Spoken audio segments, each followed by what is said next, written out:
Bueno, el agradecido soy yo por la invitación, aunque me sorprendió un poquito, porque yo toda la vida lo que he querido ser es arqueólogo. Realmente lo poquito que he aprendido del tema de ciencias sociales lo he aprendido prestando servicios militares en la universidad, puramente militares. Yo les quería hacer tres reflexiones muy generales, y creo que lo voy a hacer además brevemente, porque además sé que han estado todo el día en reuniones que probablemente han sido bien interesantes.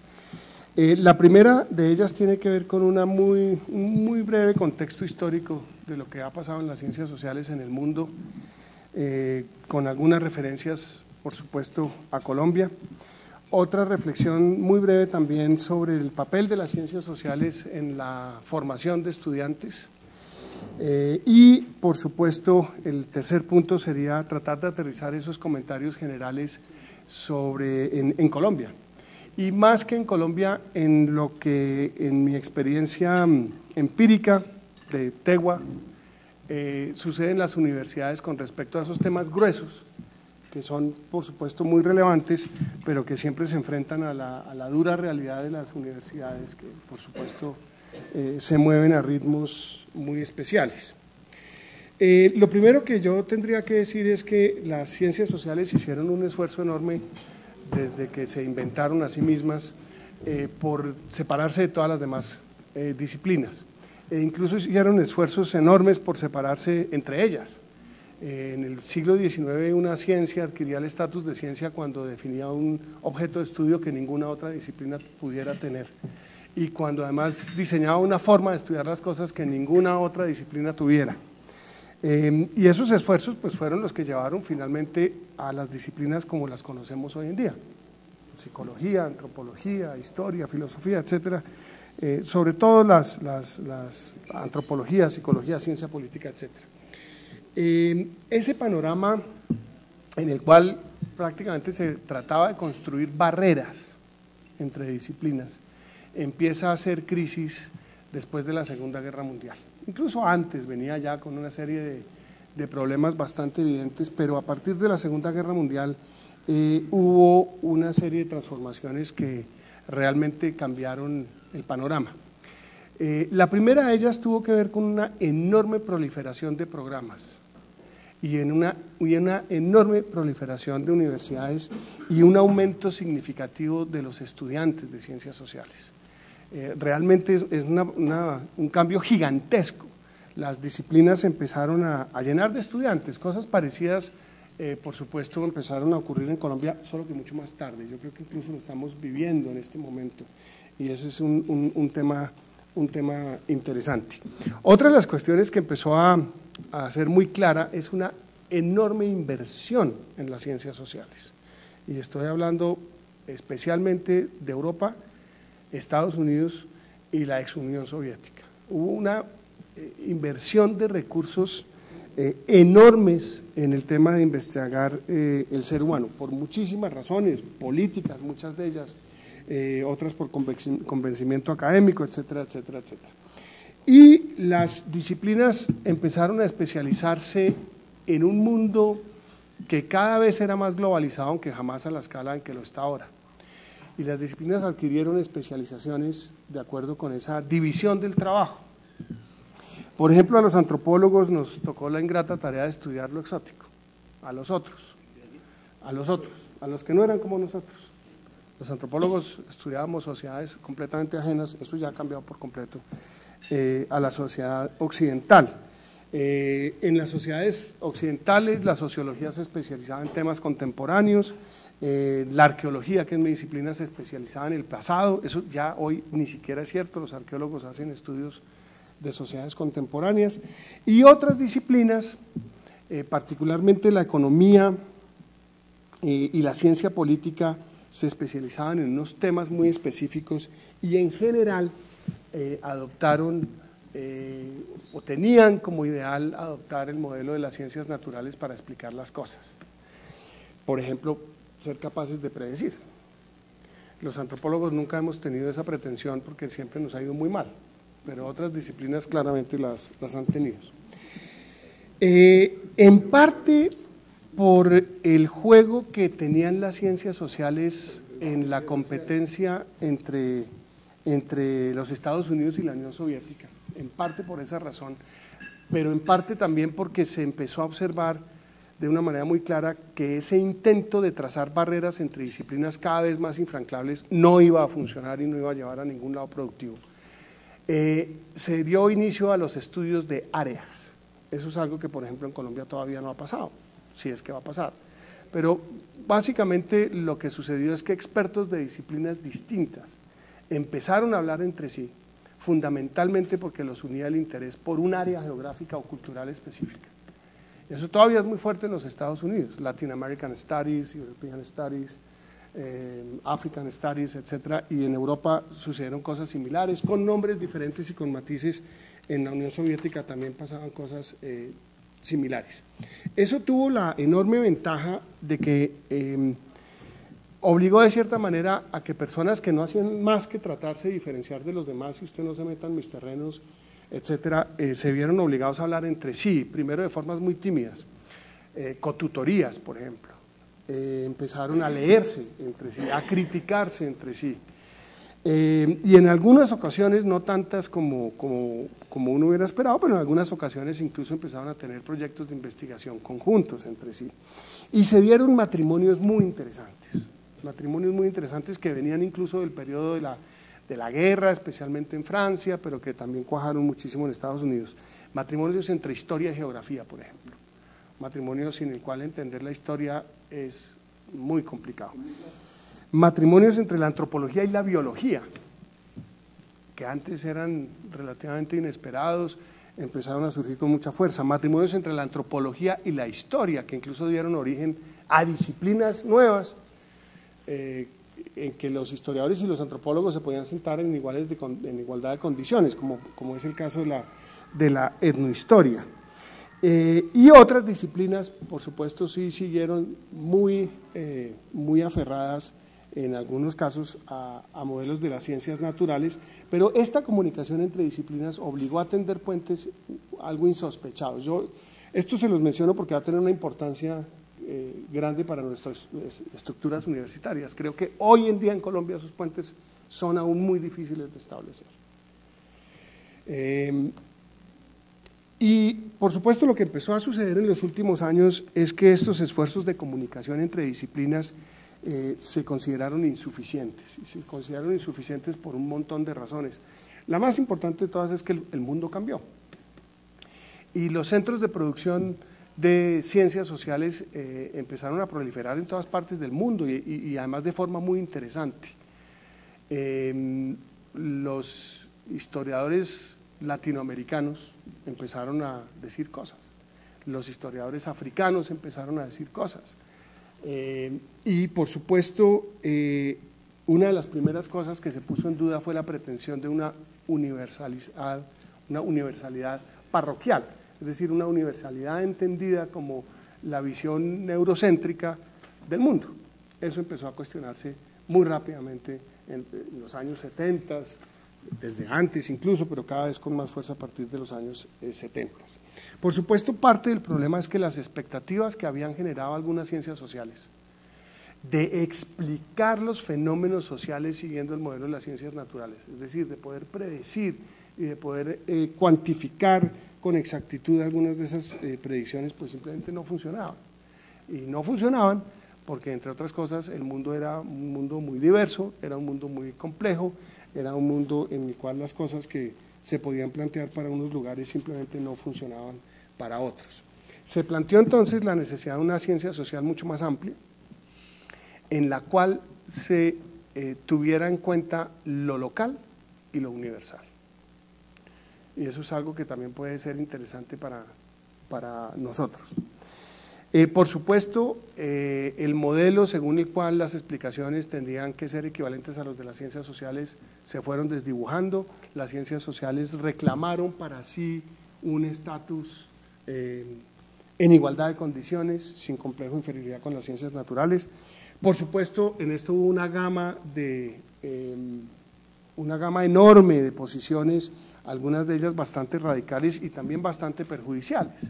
El todo vale, usted puede decir cualquier cosa y cualquier cosa es cierta, y cualquier cosa tiene un valor y usted no tiene por qué tener criterios para negar o criticar o poner en duda ciertas cosas. Eso por supuesto implicó un reto también de la academia seria, de tratar de hacer las cosas con mucho rigor, pero sin caer en las ingenuidades que se habían tenido en el pasado. Otro de los extremos a los que se llegó, que todavía es un problema hasta cierto punto, es la extrema fragmentación de las ciencias sociales.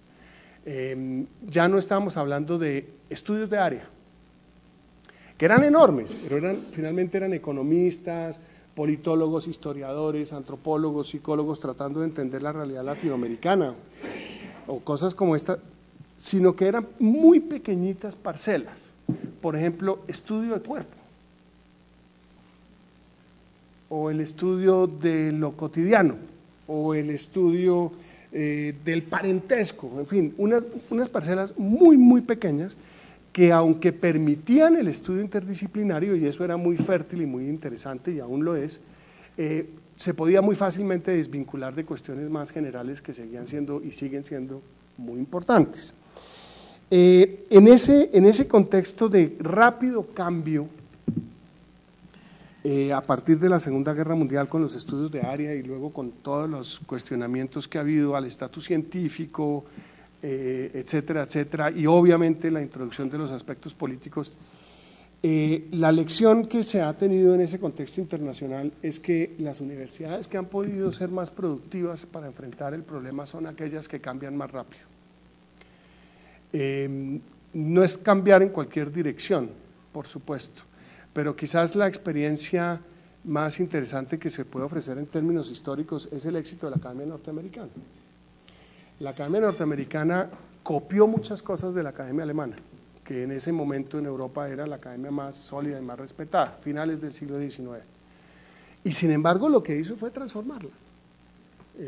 Se inventó las escuelas de posgrados, se inventó el tema de la flexibilidad, que eso es algo muy importante. Las universidades americanas y los pregrados americanos tienen un componente de flexibilidad desde el comienzo enorme, y en los últimos años he experimentado con cosas muy novedosas, por ejemplo que un profesor no tenga una afiliación en un departamento, sino que tenga una afiliación en 2 departamentos, que lo obligue a estar en 2 departamentos. Se ha experimentado con otras cosas, pueden ser terribles fracasos de experimento, pero esos experimentos cuando funcionan, funcionan muy bien. Por ejemplo, pedir que en los departamentos haya cierto número de profesores que no haya sido formado profesionalmente en esa área. Que en un departamento de historia haya un politólogo y un economista y que puedan hablar de temas sin ningún problema. Ese tipo de experimentos son muy comunes en Estados Unidos, son menos comunes en Europa y hasta cierto punto han mostrado la enorme vitalidad que ha tenido la Academia Norteamericana durante todos estos últimos 100 años, realmente, desde que empezaron a copiar, porque eso fue lo que hicieron, como en cierta medida nosotros hemos hecho también. Hay unos elementos que muestran que en Colombia hay algunas cosas parecidas a lo que generó los problemas, los retos y también las soluciones interesantes que se han planteado afuera. Uno de ellos es la matrícula de ciencias sociales en el país. Es una matrícula que tanto en pregrado como en posgrado ha crecido y ha crecido de forma interesante. Yo tomé algunos datos rápidamente, pero en pregrado en el 2000 el 16.31% de los estudiantes eran de ciencias sociales, excluyendo administración y economía, que deberían ser ciencias sociales, hasta llegar a casi el 20% en el 2010. Las matrículas en posgrado tienen tendencias parecidas, era el 14% en el 2000 y es el 18.47% en el 2010. Ha habido un enorme aumento en esa demanda. Pero además ha habido también una explosión de nichos en los cuales los estudiantes de ciencias sociales se ocupan, que es exactamente lo que pasó después de la guerra en Estados Unidos y Europa. Yo averigüé por pura curiosidad en mi universidad cómo iba la empleabilidad de los egresados. 80% de los egresados de la Facultad de Ciencias Sociales consigue trabajo antes de los 3 meses de graduarse.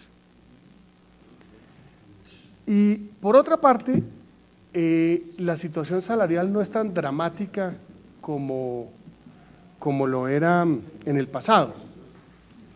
Estudiar arqueología en el pasado, es decir, en el pasado remoto, cuando yo estudié, era condenarse a morirse de hambre, pero realmente los estudios de remuneración salarial están mostrando que hay un relativo éxito de la gente que se gradúa de Ciencias Sociales. Por supuesto, habrá una enorme diversidad en la universidad que se gradúan, habrá un montón de matices, pero en mi universidad yo encontré unas estadísticas bastante sorprendentes.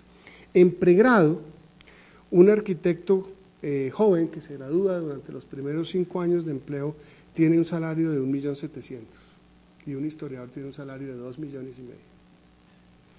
Un ingeniero de sistemas tiene un salario promedio de 2 millones y un antropólogo de 1.600.000. Entonces, 1.600.000. Todos son bajitos. Todos son bajitos. Pero la distancia entre disciplinas está reducida. Más plata. Los abogados son de los que más plata. ¿De los abogados son los que más ganan? Él no dijo abogado. ¿Yo dije abogado? No. No, pero los abogados no les va mal. Ahora, los médicos 1.900.000. Es decir, 300.000 pesos más que los antropólogos. Pero eso lo que quiero decir es que es más o menos lo mismo que empezó a pasar en Europa y en Estados Unidos después de la guerra. Que hubo un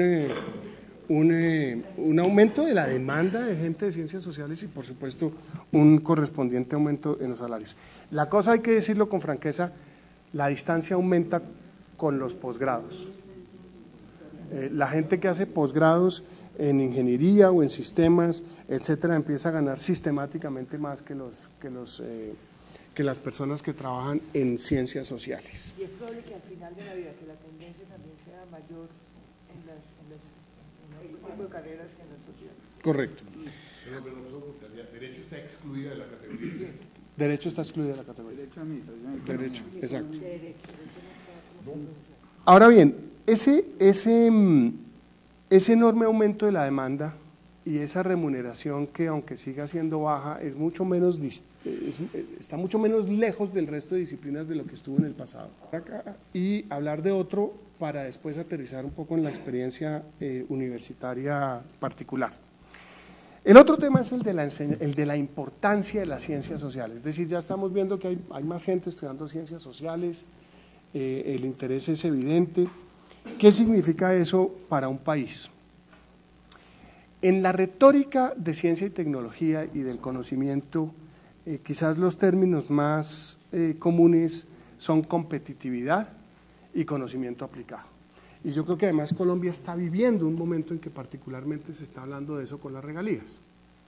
Hay una obsesión por conocimiento que sea aplicado, por una transformación rápida de la sociedad mediante conocimiento, mediante la aplicación de conocimientos que en buena parte se genera en las universidades. El argumento de una autora muy interesante que habla al respecto, Marta Nussbaum, es que uno no puede negar que eso sea importante. Y el conocimiento debe ser aplicado y hay unas áreas del saber sin las cuales un país no puede desarrollarse si no hay una aplicación de ese conocimiento. Acuérdense que ya probablemente el 99% del presupuesto de ciencia y tecnología del país probablemente se destinará a cosas aplicadas. Sin embargo, el argumento de esta autora, básicamente a partir de la experiencia surafricana, es que no es una política sostenible si no hay una inversión importante en ciencias sociales. Y Sudáfrica es un buen ejemplo de ello. Sudáfrica, con apartheid, era una potencia mundial. Era una potencia militar, era una potencia tecnológica, producía conocimiento de punta en un montón de cosas. La distancia en indicadores de ciencia y tecnología de Sudáfrica con el resto del continente africano era pues evidente y sin embargo no fue sostenible, básicamente por un problema de democracia, de formación para la democracia, de formación para la convivencia y una serie de cosas que solamente se pueden hacer realmente con conocimiento de las ciencias sociales. Otro laboratorio maravilloso para entender el problema es la India. En la India hay una enorme autonomía entre los estados. Hay estados con gobiernos marxistas, hay estados con gobiernos que no son marxistas, hay una enorme diversidad y le apuntan a cosas muy diferentes. Unos le apuntan a una distribución sin crecimiento, otros le apuntan a un crecimiento con distribución y otros le apuntan a crecimiento sin importar qué pasa. Y por supuesto los estados más sostenibles y que a largo plazo tienen más posibilidades de éxito son aquellos que le apuntan a las dos cosas. Y para eso, por supuesto, hay una serie de razones. Y el argumento central de Martha Nussbaum es que lo que ofrecen las ciencias sociales son la capacidad de criticar, son la capacidad de cuestionar las cosas. Y esa capacidad de cuestionar las cosas la documentó con un ejemplo que fue muy interesante porque de alguna manera se replicó con algo que vimos hace muy poco. Y es la relación que existe entre la accidentalidad de aviones y la capacidad de cuestionar órdenes, de cuestionar instrucciones. Y por supuesto los accidentes aéreos eran mucho más comunes en las culturas asiáticas, donde el controlador le decía, usted está a 100 metros, y usted está a 100 metros, aunque viera el piloto que estaba a 1000 metros. Y eso salió hace poquito con Fukushima también, ¿no? La incapacidad de cuestionar órdenes, y probablemente tuvo que ver mucho también con Chernobyl. Y por supuesto eso implica que las ciencias sociales juegan un papel que además yo diría no es solamente por esa capacidad de generar pensamiento crítico, sino porque en realidad las ciencias sociales también producen un tipo de conocimiento aplicado. Y hay un montón de problemas de aplicación directas en la cual el conocimiento del científico social, sigamos llamándolo científico social, es importante. Un ejemplo bobísimo tomado del África. Las enormes campañas de control de la población se concentraron en la educación a las mujeres sobre la importancia de la píldora. Y las mujeres africanas entendían toda la lección muy juiciosamente, llevaban las píldoras a sus casas y se las daban a los hombres, para que se las tomaran los hombres, porque nunca hubo un antropólogo que tratara de entender la cultura. Para ellas tenía todo el sentido que los hombres ayudaran y se tomaran las píldoras, por supuesto. Y ella extrae dos conclusiones que a mí me parecen muy interesantes. El tema de que las ciencias sociales deben estar en todas partes. De alguna manera, un componente, y eso lo hemos hecho de muy diversas formas, lo hemos hecho, pero quizás no con la fuerza que debiéramos. Y debe estar en todas partes en forma de currículos diversificados, es decir, las ciencias sociales tienen que ser lo suficientemente flexibles como para ser capaces de ser interlocutores no solamente de la gente que quiere estudiar esas disciplinas, sino de otras disciplinas, de otras áreas. Y otro tema que ella planteaba como fundamental, es muy curioso, pero yo creo que es bastante acertado, es el tema de la lengua. La diferencia entre una sociedad monolingüe y una sociedad donde la gente aprende varias lenguas en términos de la capacidad de entender que hay mundos distintos es enorme, es absolutamente enorme. Y casi que una persona que habla más de una lengua es una persona mucho más propensa a entender el problema de la democracia, a entender el problema de los otros, que es algo que uno a primera vista no pensaría, pero que tiene todo el sentido del mundo. Muy bien, estos son, digamos, dos contextos sobre unos cambios muy generales que pasaron en las ciencias sociales y una reflexión breve sobre la importancia de esas ciencias sociales en una sociedad cualquiera. Yo la quiero aterrizar a unos puntos de lo que he visto yo en las universidades colombianas y por supuesto especialmente en la mía, que yo considero son retos nuestros, retos de las universidades para tratar de enfrentar esos problemas gruesos que probablemente todos entendemos que son importantes, pero que es muy difícil aterrizarlos a nuestras realidades concretas.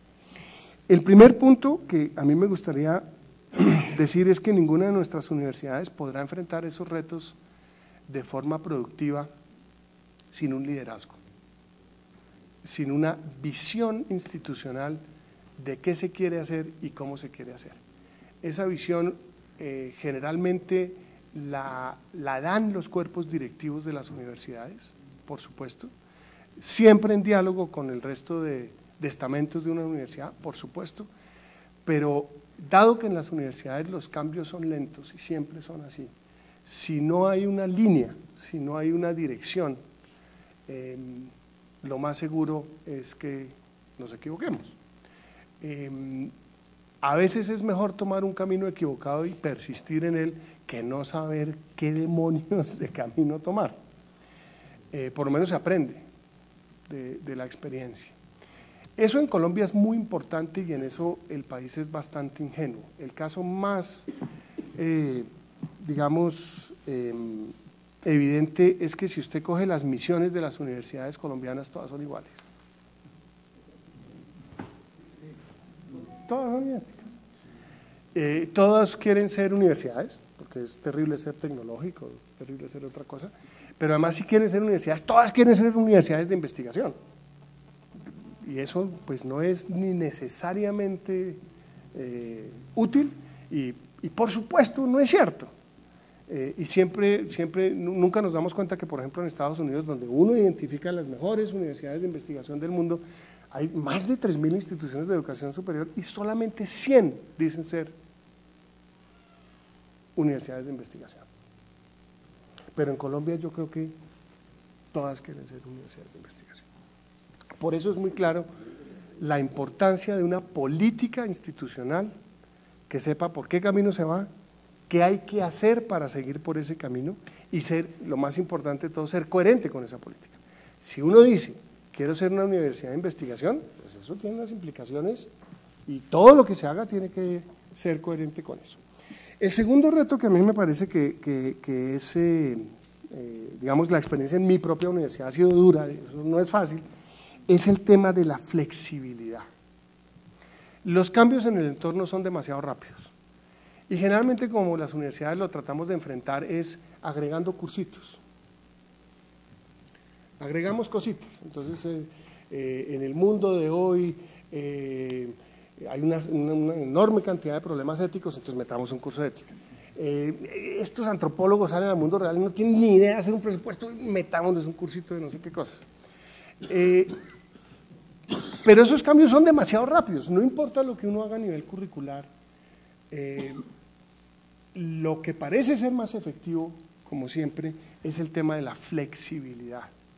Nosotros tenemos que educar gente no en unas habilidades concretas que cuando se gradúen probablemente van a cambiar, sino que ellos mismos sean capaces de adaptarse rápidamente a entornos cambiantes y a entornos cambiantes a una velocidad absolutamente, a una velocidad absolutamente impresionante. Eso tiene que ver con estructuras curriculares, por supuesto. Las universidades somos malitas para que la gente cambie carrera, las universidades somos malitas para que la gente haga más de 2 carreras, somos malitas para que haciendo una carrera tome cursos de otra carrera para profundizar, somos malitas para las homologaciones y a veces tenemos egos muy grandes. En mi universidad un estudiante estaba desesperado porque había tomado un curso de cerámica en Harvard y en los Andes no le valíamos cerámica, porque no sé, el barro era distinto en Harvard que en los Andes. Y eso es más grave aún cuando nos enfrentamos al hecho de que los jóvenes estudiantes que están entrando a las universidades tienen 16 o 17 años. La mayoría de ellos realmente en el fondo no sabe qué quiere estudiar. Y eso es algo que la universidad no debería ver como un problema, sino como una bonita oportunidad de que explore y aprenda muchas cosas. Los gringos se lo inventaron hace mucho tiempo. Bueno, la otra cosa, y les funciona, yo creo que entre más flexible sea una universidad con sus estudiantes en términos curriculares, mejor los educa para un mundo cambiante. El tercer punto que ha sido una lección de vida para mí es que el matrimonio entre una institución universitaria y sus profesores es prácticamente un matrimonio por la iglesia. Y que el matrimonio entre una universidad y sus profesores es un matrimonio por la iglesia. Es decir, uno quiere que funcione, hasta la muerte ojalá, hasta que la muerte lo separe. Es decir, la apuesta que se hace en planta profesoral no puede ser de mayor importancia. Uno quiere que los profesores tengan en la universidad un proyecto de vida. Y por supuesto, eso no sucede nunca en el 100%, pero esa es la apuesta más importante y tiene que ser una apuesta coherente con lo que la universidad haya definido como su misión. Si su misión es X, pues usted tiene que contratar profesores al mejor nivel posible para esa misión. Y eso, por supuesto, es muy importante. El otro punto que yo he aprendido a punta de totazos, porque en esto sí la resistencia es violenta, es la enorme confusión que existe en Colombia entre cantidad y calidad. Es que hacer una tesis de pregrado de 300 páginas, eso es la machera. Somos unos berracos, porque es que nuestras tesis son así de gruesas. En el 90% de los casos, si no más, esa va a ser la única experiencia de investigación del estudiante. El estudiante entrega eso, como nosotros mismos lo llamamos, requisito de grado, y no vuelve a querer saber de investigación en los días de su vida, y se va a dedicar a otras cosas que pueden ser igualmente productivas, que pueden ser muy útiles. Eso es parte del problema de la flexibilidad. Nosotros graduábamos en los pregrados gente con la convicción de que el único perfil en el cual se iban a desenvolver era el de investigadores. Y resulta que no, que realmente son pocos, y que esos pocos cada vez más se dirigen hacia las maestrías y hacia los doctorados. No porque en un pregrado no sea útil exponer al estudiante una experiencia investigativa, eso sirve para cualquier cosa en la vida, por supuesto, pero esa confusión entre cantidad y calidad era terrible. Y no solamente con las tesis de grado, era terrible con los currículos. Si uno mira, bueno, tesis de grado, tengo una anécdota divertida mirando tesis de la Universidad del Externado y de la Universidad Nacional y de la Universidad Republicana, que existió a finales del siglo XIX, las tesis de grado eran artículos de 20 páginas. Y después empezamos a sumarle cosas y sumarle, y lo mismo nos pasó con los currículos. Los currículos en ciencias sociales en los Andes empezaron siendo de 3 años y medio, 4 años. Y después los profesores, cada vez que veían una falencia en la educación, entonces me metían un curso más, y terminaron siendo pregrados sin que nos diéramos cuenta, de 5 años, que nunca lo terminaban en 5 años porque tenían que hacer la tesis de 300 páginas, entonces se graduaban a los 6 años. Y eso realmente creo que es una confusión entre cantidad y calidad bastante complicada. Si usted le dice a un estudiante que haga un buen paper de 20 páginas, probablemente tendrá más dificultades para hacerlo que una tesis de 300 páginas que diga cualquier cosa. La otra lección que he aprendido en la vida con dificultad es la tensión entre la docencia y cualquier otra cosa que la universidad quiera hacer. La docencia va a entrar en conflicto con cualquier cosa que ustedes quieran hacer. Un conflicto artificial, un conflicto que no es de fondo. Va a entrar en conflicto con la investigación, va a entrar en conflicto con la extensión, va a entrar en conflicto con aquello que la universidad incluya en su misión como algo importante. Claro, es el tiempo de los profesores y por supuesto el tiempo de dedicación a la docencia siempre va a estar en conflicto con esas otras actividades. Muchas personas que llegan de sus posgrados tendrían como el mundo ideal aquel en el cual no ven un estudiante, a menos que sea un estudiante de doctorado y le ayude a hacer su investigación. Pero y eso por supuesto es muy complicado y hay malas soluciones para eso. Hay malas soluciones. Hay soluciones como por ejemplo decir, bueno, la gente que contratamos para investigar, que investigue y no dé clases. Y que den clases pues los que no son investigadores y generamos 2 estatus ahí muy complicados, en fin. Hay muchas, digamos hay muchas, yo no sé cuál sea la solución acertada, probablemente muchas, pero sí es fácil identificar soluciones que probablemente están equivocadas. De todas maneras, ahí hay un riesgo de lo que algunos llaman la pirámide, es decir, entre más alto sea el nivel de formación de los profesores, considera más indigno meterse con estudiantes de niveles inferiores. El otro tema que es muy complicado es el tema de la docencia. Finalmente, todas las universidades así se definen a sí mismas como investigación. Y por supuesto definirse como universidad de investigación es válido, es legítimo y el país necesita que haya universidades de investigación. Pero no importa cómo se defina, el núcleo de lo que queremos hacer finalmente sigue siendo la docencia. Incluso los que pensamos que la investigación es absolutamente fundamental, en el fondo lo hacemos porque creemos que los profesores que investigan tienden a ser mejores docentes. Porque pues los profesores, si nos pudieran dar la posibilidad de meternos en doctorados durante toda la vida, lo haríamos con la mayor felicidad del mundo, pero usualmente después del primero no nos dejan. Y la manera como tenemos para aprender es investigando. Sin embargo, la docencia en las universidades es de las cosas más difíciles de evaluar, de saber cómo lo hacemos. Es una especie de caja negra. Uno tiende a pensar que entre mejor formados estén sus profesores es mejor, que entre mejores laboratorios tengan es mejor, que si la biblioteca es mejor, etcétera, pero en realidad muy pocas universidades saben qué sucede en el salón de clase. Cuando el profesor cierra la puerta y empieza a dar la clase, es muy difícil saber qué pasa. Y el problema con eso es que es muy fácil rutinizar la evaluación de la docencia. La evaluación de la docencia generalmente la hacemos con una encuesta a los estudiantes la llenan, etcétera, y fíjense la perversión que le hemos dado a la evaluación docente. La evaluación docente le sirve al profesor para subir en su carrera profesoral, para aumentar su salario y no necesariamente para mejorar la docencia. Porque rutinizamos esos procesos, ¿no es cierto? Entonces, nosotros acá nos tomamos todo muy en serio, mire, acá están las evaluaciones, y por supuesto si al profesor le va mal le decimos, etcétera, pero ¿cuánto de eso se traduce en una mejora de la docencia? No sabemos, y ese es un tema en el cual cualquier cantidad de trabajo que se haga vale la pena hacerlo. Otro tema que me ha sorprendido mucho y que en eso hay una enorme diversidad entre universidades, es que si uno se va a referir a las actividades de investigación, importantes en cualquier universidad, así no sea una universidad de investigación, la mejor forma de saber, de mejorar los niveles de calidad, además de la contratación de profesores, que insisto es la más importante de todas, es la evaluación por pares externos, y nuestra cultura es malita para eso.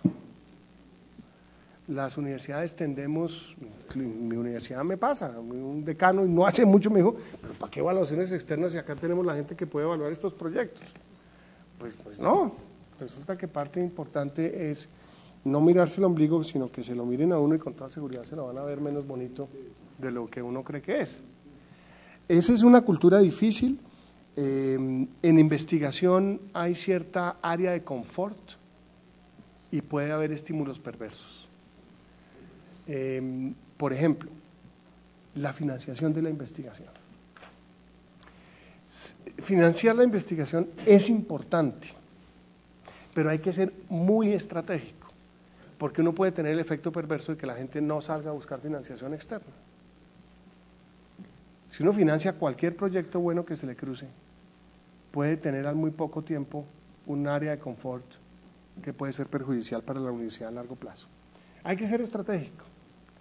La investigación básica, la investigación en áreas en que por supuesto la financiación externa va a ser muy difícil, etcétera, por supuesto que deben ser financiados por las universidades, pero hay que pensar muy bien en no crear estímulos que sean perversos. Voy a dar un ejemplo en mi universidad. Mi universidad consideró que los doctorados eran tan importantes que valía la pena financiarlos. Y a los estudiantes de doctorado les dábamos matrícula y sostenimiento, por el hecho de ser admitidos a un programa.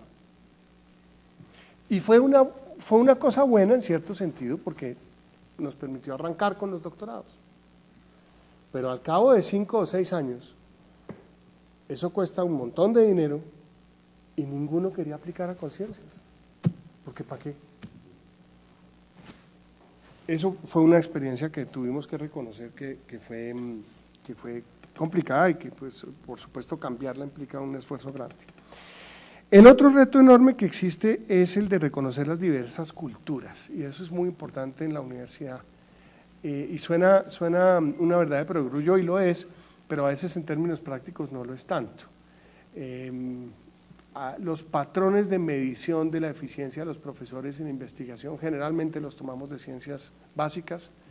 Los grupos en conciencias, la productividad en conciencias está medida de tal forma que los grupos de ciencias encuentran muchísimo más fácil quedar bien que los grupos de ciencias humanas, que son igualmente buenos. Lo que pasa es que son buenos en otra cosa distinta que se debe medir distinta, de forma distinta, y eso implica un reto importante que, sin embargo, en algunos casos se puede volver excusa para la mediocridad. Ahí tampoco podemos caer. Entonces está el historiador que dice, no, pero es que no, yo si publico un artículo cada 15 años, eso es lo que es normal en mi profesión, a mí no me metan a...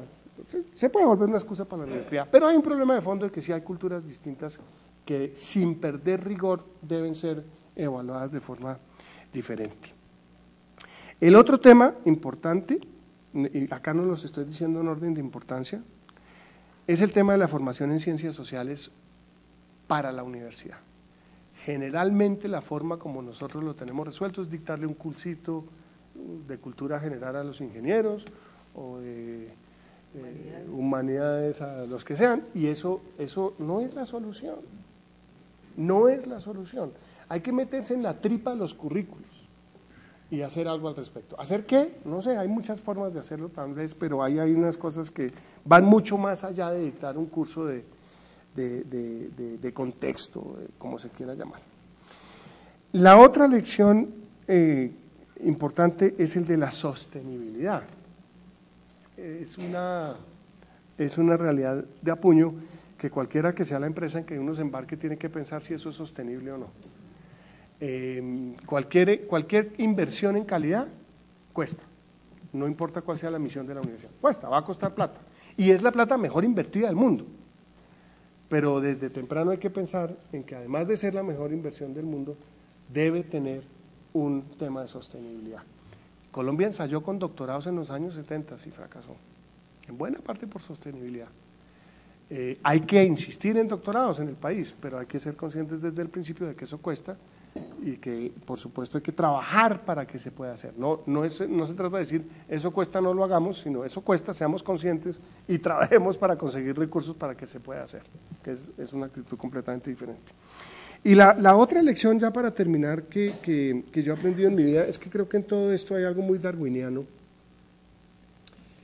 y es que, pese a que todas las universidades son instituciones que tienden a ser conservadoras, aquellas que realmente tienen más posibilidades de sobrevivir son las que se adaptan. Las universidades que no se adaptan rápidamente y que cada vez es un esfuerzo más difícil y más rápido, más sobre la movida, pues tienen realmente muchísimas posibilidades pues de tener un destino diferente a las demás. Eso es cada vez más evidente. Eso era lo que quería decir. Muchas gracias.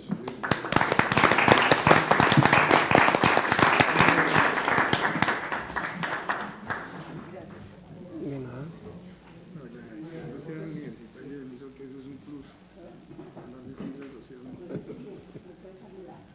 El conflicto lo único cuando nos dijo entre la docencia era entre el investigador.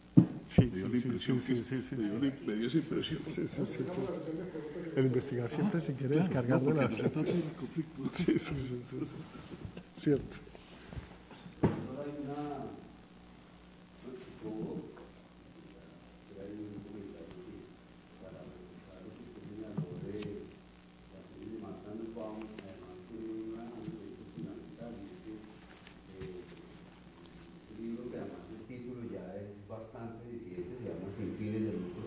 El papel de las humanidades en el fortalecimiento de la democracia.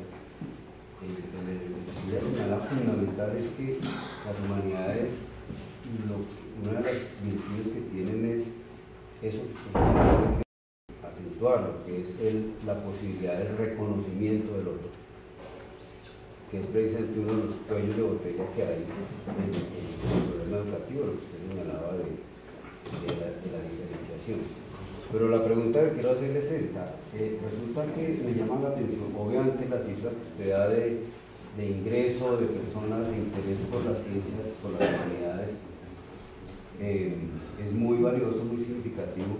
Estaba pensando en el trabajo en la reflexión que hace Pierre Bourdieu, que probablemente seguramente usted conoce, la evaluación que hace sobre la educación francesa, y la crítica que hace es que en Francia por lo menos, pero creo que es una crítica que luego se pudo ver que se podía extrapolar a muchos otros países, los estudiantes que entraban a las humanidades en muchísimos casos eran estudiantes cuya condición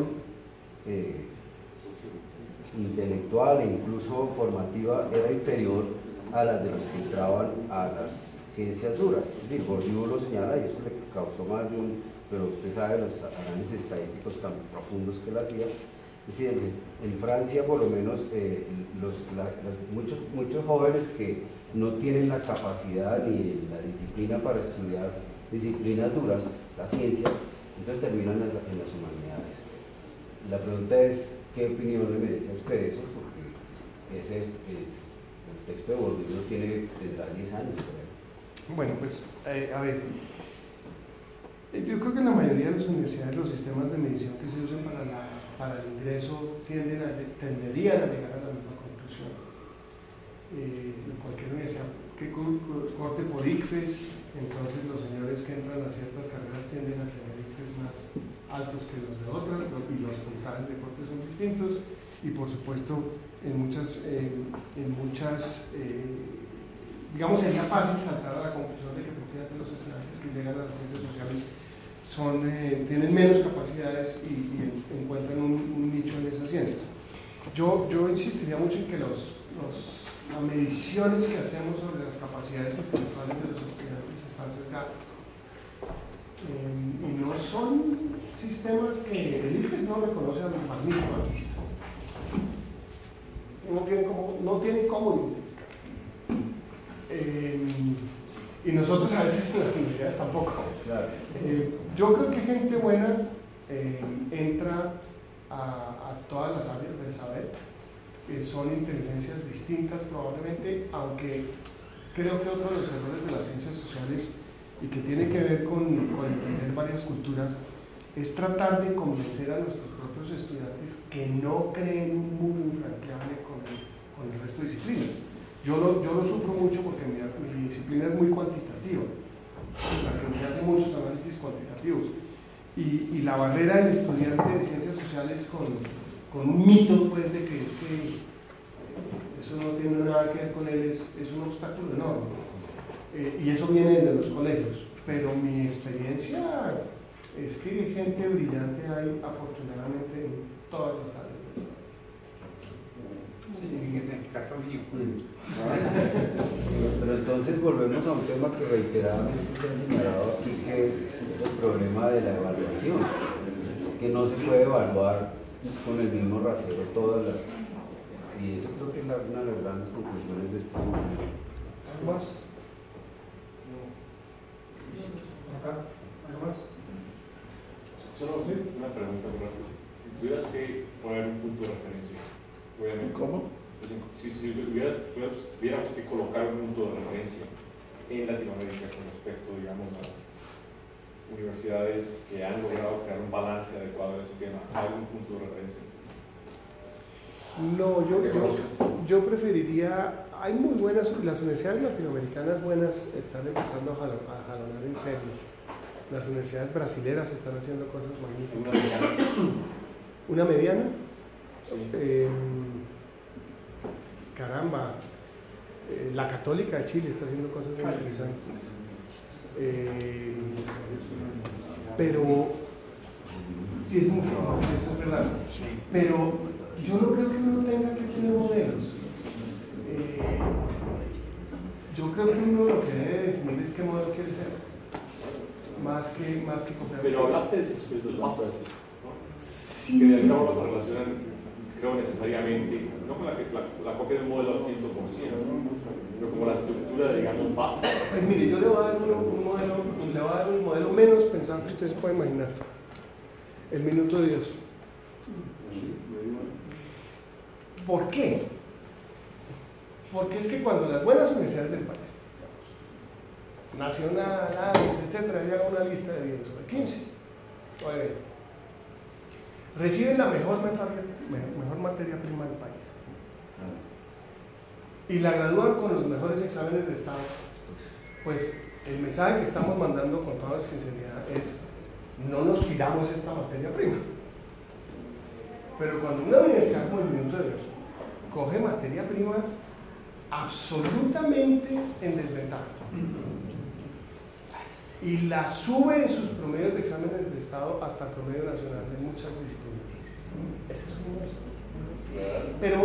Pero el punto que quiero decir es más que decir universidades, porque en realidad pues uno puede decir muchas universidades aquí o allá, depende. Entonces la de Chile publica como loca, la de Brasil hace unas patentes maravillosas cada 5 minutos.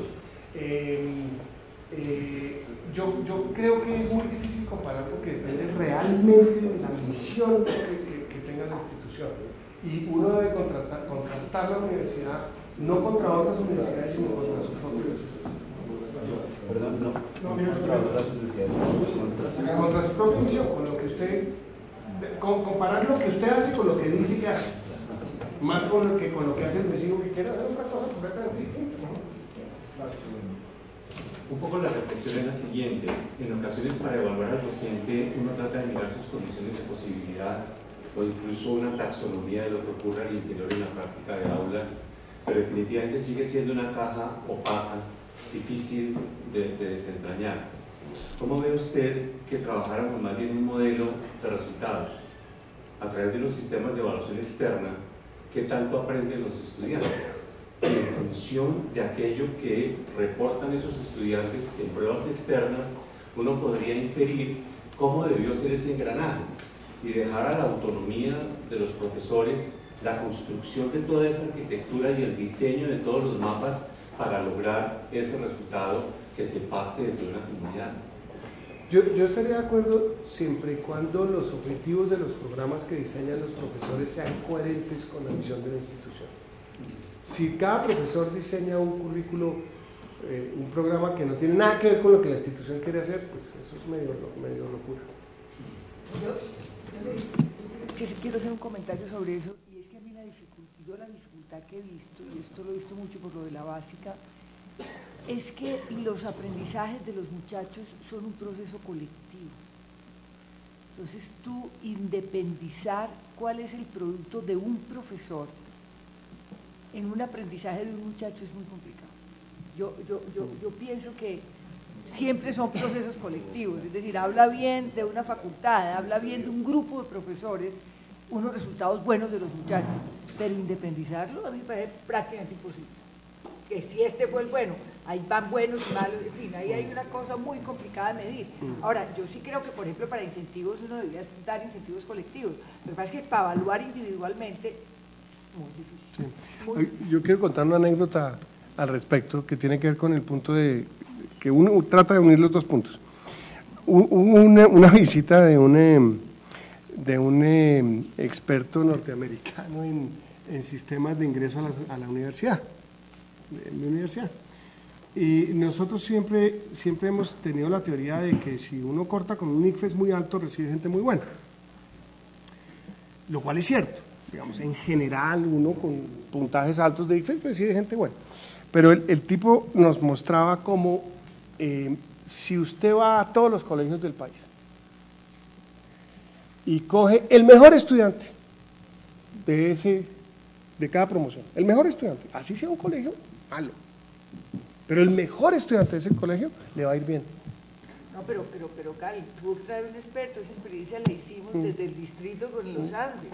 Les metimos los mejores del ICFES y metimos uno bueno de un colegio que no tuviéramos y les fue mejor al grupo que metimos cuando eran buenos en los colegios públicos que a los que determinamos por usarlos, pues como grupo. Claro, Eso lo hicimos claro. inclusive en la experiencia. El mejor estudiante de un colegio regular es un buen estudiante.